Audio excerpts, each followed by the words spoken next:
Hi friends, ମୁଁ ଆପଣଙ୍କ YouTube ଚ୍ୟାନେଲକୁ ସ୍ୱାଗତ କରୁଛି। ଆଜି ଆମେ ବୃକ୍ଷରୋପଣ ବିଷୟରେ କିଛି ଜାଣିବା।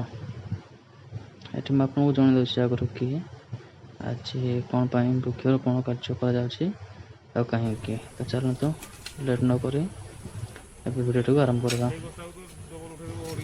ଦେଖନ୍ତୁ, ଆମର ଗଛ ଲଗାଇବା ପାଇଁ ବର୍ତ୍ତମାନ ଯାଉଛନ୍ତି ଗଛ ନେଇକି ଯାଇକି ଯାଉଛନ୍ତି। ସେ ମୋର ମାମୁଁ ଲାଗିବେ, ତ ଏବେ ଗଛଟା କାର୍ଯ୍ୟ ଆରମ୍ଭ କରାଯିବ। ତ ଆମେ ଏଇଥିପାଇଁ ଗଛ ଲଗାଇଥାଉ କି ମଣିଷ ଜଳ ଆଉ ପବନ ଏଇଟା ନିହାତି ଦରକାର। ପବନ ମୁଁ ଏଥିପାଇଁ କହିଲି କି ଅମ୍ଳଜାନ ପାଇଁ ପବନ କହିଲି। ତ ଆମର ଅମ୍ଳଜାନ କେଉଁଥିରେ ମିଳିଥାଏ? ଗଛରୁ। ତ ଆମେ ଗୋଟେ ଦିନ କି ଗୋଟେ ମିନିଟ୍ ଜଳ ନହେଲେ ବଞ୍ଚିପାରିବା, କିନ୍ତୁ ଅମ୍ଳଜାନ ନହେଲେ ବଞ୍ଚିପାରିବାନି। ସେଇଥିପାଇଁ କୁହାଯାଇଛି କି ସେଫ୍ ଟ୍ରି ସେଫ୍ ଲାଇଫ୍। ତ ଆମେ ଏଇଥିପାଇଁ ଆଜି ଗଛ ଲଗାଉଛୁ କି ଆମେ ତ ସେମିତିରେ ପ୍ରତିଦିନ ବହୁତ ଗଛ କାଟିକି ନଷ୍ଟ କରିଦେଉଛନ୍ତି କି ଜଙ୍ଗଲ ବି ସୁରକ୍ଷା ରଖିପାରୁନାହାନ୍ତି।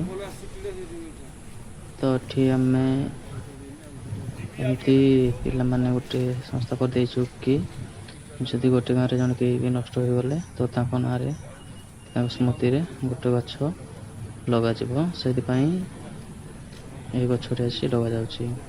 ତ ମୁଁ ବି ଦେଖେଇବି ସତ ନା ମିଛ, ସେ ନଷ୍ଟ କେମିତି ନାହିଁ, କିନ୍ତୁ ଆଉ ଗଛ ଲଗାଗଲାଣି ଦେଖିଲେଣି। ଦେଖନ୍ତୁ, ଏଇଟା ଆମର ଗାଁ। ଯେତେ ଗଛ ଲଗାଯାଇଛି ସବୁ ସେଇଥିପାଇଁ ବୋଲିକି ଏ ପାଖରେ ଏତେ ବଡ଼ ଗଛ ଅଛି, ସେଇ କାରଣ ପାଇଁ ଏତେ ବଡ଼ ଗଛ ଅଛି।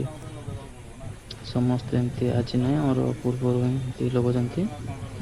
ତାଙ୍କଠୁ ହିଁ ଆମେ ଶିଖିକି ଏଗୁଡ଼ାକ ଲଗାଲଗି ଚାଲିଛି। ଦେଖନ୍ତୁ, ଏଠି ଫାଉଡ଼ା ବି ଅଛି। ଦେଖନ୍ତୁ, ଏବେ ଆମେ ସେଇ ମଶାଣି ରାସ୍ତା ଦେଇକି ଯାଉଛନ୍ତି ମଶାଣି ପାଖକୁ। ତ ମୁଁ କହିଥିଲି କେହି ଜଣେ ଯଦି ନଷ୍ଟ ହୋଇଗଲେ ତ ତାଙ୍କର ସ୍ମୃତି ପାଇଁ ଗୋଟେ ଗଛ ଲଗାଯାଏ। ସେଠି ଯାଉଛନ୍ତି, ଏବେ ଆମେ ଚାଲନ୍ତୁ ଦେଖିବା।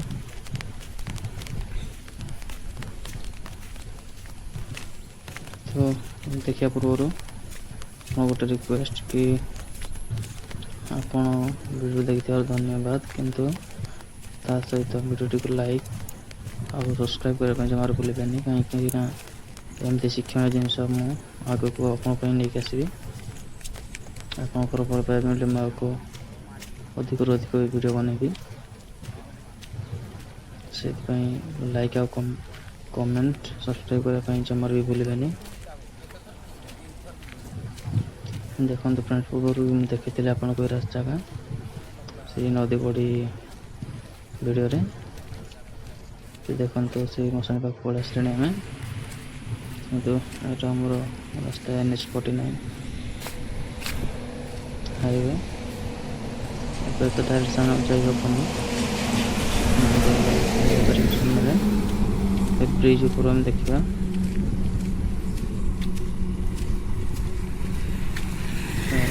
ଜଲ୍ଦି ଜଲ୍ଦି ଦେଖିଦେବା ଟିକେ। ଆମ ପାଖରେ ଟିକେ ହାଲକା ହାଲକା ବର୍ଷା ହେଉଛି, ତ ମୁଁ ଛତା ନେଇକି ଆସିଛି। ସେଥିପାଇଁ ଟିକେ କିଛି ପ୍ରୋବ୍ଲେମ୍ ହେବନି ମୋତେ ଦେଖିବାକୁ ବି। ହାଲକା ହାଲକା ପାଣି ପଡ଼ୁଛି ଏବେ। ତ ବ୍ରିଜ୍ ଆସିଗଲେ ଏବେ ଆମେ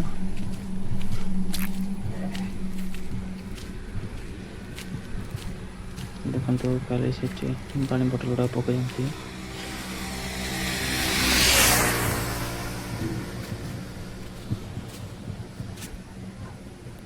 ଦେଖନ୍ତୁ ଫ୍ରେଣ୍ଡସ୍, ଦେଖାଯାଉଥିବ ଆପଣଙ୍କୁ। ଦେଖନ୍ତୁ, ସେଇଠି କାଲି ଦେହ ସତ୍କାର କରାଯାଇଛି।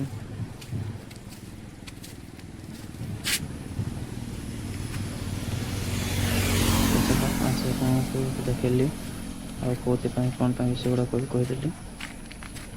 ଚାଲ ପଳେଇବା ଏବେ, ଲେଟ୍ ବି ହେଇଗଲାଣି ବହୁତ।